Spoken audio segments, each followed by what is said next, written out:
Perkenalkan, nama saya Dea Zevanya Hernandapati, biasa dipanggil Dea. Saya dari kelas 10G. Hari ini saya ingin membahas tentang peninggalan-peninggalan masa Hindu-Buddha di Indonesia, baik dalam bentuk fisik maupun dalam bentuk nilai budaya atau non-fisik. Teman-teman, untuk mempersingkat waktu, langsung saja kita ke video pembahasannya. Teman-teman, peninggalan sejarah Hindu dan Buddha di Indonesia dapat dikategorikan ke dalam dua bentuk utama, yaitu yang pertama peninggalan berwujud fisik atau cagar budaya, dan yang kedua peninggalan non-fisik atau nilai budaya dan tradisi. Kita akan membahas yang pertama, yaitu peninggalan berwujud fisik atau cagar budaya. Peninggalan ini berupa bangunan, artefak, dan benda-benda yang masih bisa ditemukan hingga kini. Beberapa di antaranya adalah yang pertama, candi. Candi merupakan bangunan suci yang digunakan sebagai tempat pemujaan atau peribadatan. Contoh terkenal adalah Candi Borobudur yang bercorak Buddha yang merupakan stupa terbesar di dunia, serta Candi Prambanan yang bercorak Hindu yang dipersembahkan untuk Trimurti, yaitu Brahma, Wisnu, dan Siwa. Selain itu ada Candi Sewu dan Candi Mendut yang juga bercorak Buddha, serta Candi Penantaran yang bercorak Hindu. Yang kedua, ada prasasti.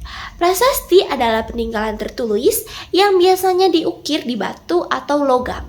Contoh prasasti bercorak Hindu adalah prasasti Yupa dari Kerajaan Kutai yang berisi penghormatan terhadap Raja Mulawarman. Sementara itu, prasasti Nalanda menyebutkan tentang Raja Balaputra Dewa dan Sriwijaya yang menganut agama Buddha.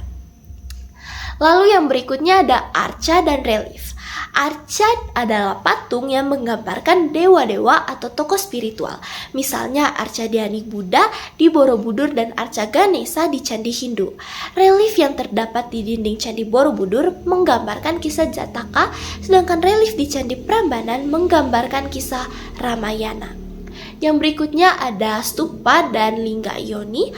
Stupa adalah simbol Buddha yang berbentuk seperti genta, banyak ditemukan di Borobudur. Sementara itu, lingga yoni adalah simbol kesuburan dalam ajaran Hindu yang sering ditemukan di candi-candi Hindu seperti Candi Suku dan Candi Ceto.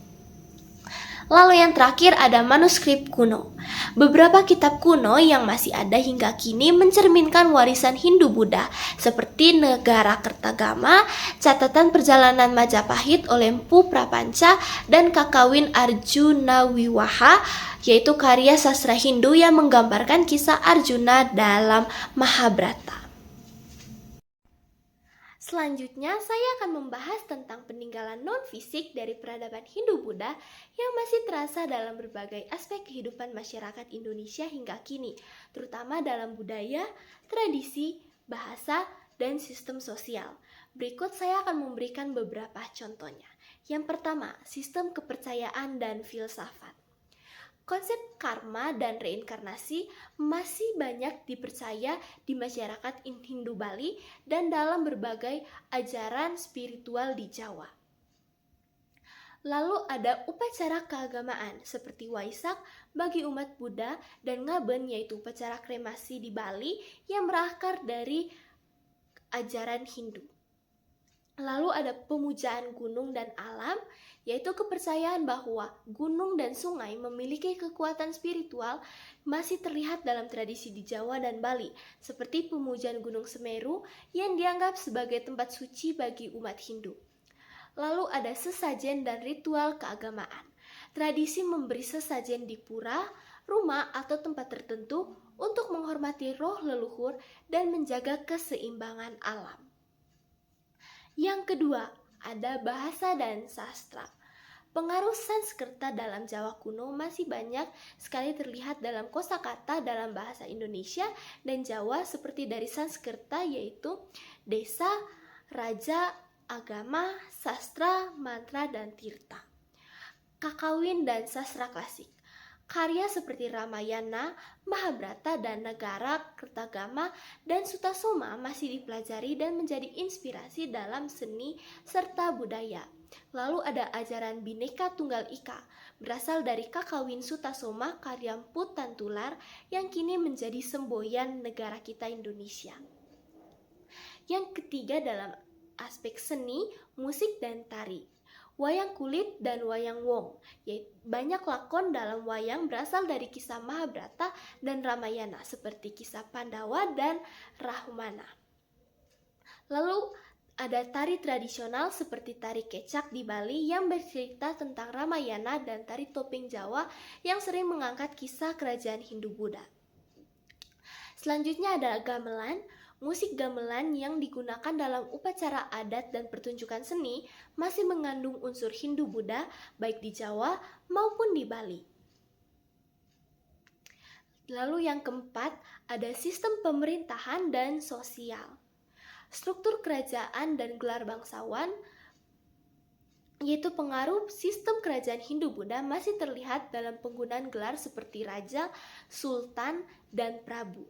Lalu ada sistem pembagian masyarakat. Beberapa aspek kasta Hindu masih terasa di Bali, seperti golongan Brahmana, Ksatria, Waisya, dan Sudra. Yang selanjutnya ada konsep kepemimpinan Dewa Raja. Dalam budaya Jawa dan Bali, raja atau pemimpin sering dianggap memiliki kekuatan spiritual yang berasal dari konsep Dewa Raja dalam Hindu-Buddha. Dan aspek yang kelima ada tradisi dan upacara adat. Yang pertama ada upacara Waisak, diperingati setiap tahun di Candi Borobudur sebagai perayaan kelahiran dan pencerahan Buddha. Lalu yang kedua ada ritual ruwatan, tradisi pembersihan diri di Jawa, terutama dalam pertunjukan wayang untuk menghindari nasib buruk. Selanjutnya ada Hari Raya Galungan dan Kuningan, merayakan kemenangan Dharma yaitu kebaikan atas adharma yaitu kejahatan yang terletak di Bali. Mirip dengan konsep yang ada di dalam konsep Hindu kuno. Nah teman-teman, peninggalan-peninggalan ini membuktikan bahwa meskipun agama Hindu-Buddha tidak lagi menjadi agama mayoritas di Indonesia, pengaruhnya masih sangat kuat dalam budaya, tradisi, dan sistem sosial yang diwariskan hingga kini. Sekian video pembahasan tentang saya, semoga materi yang saya jelaskan dapat diterima dan mohon maaf jika ada kesalahan. Terima kasih.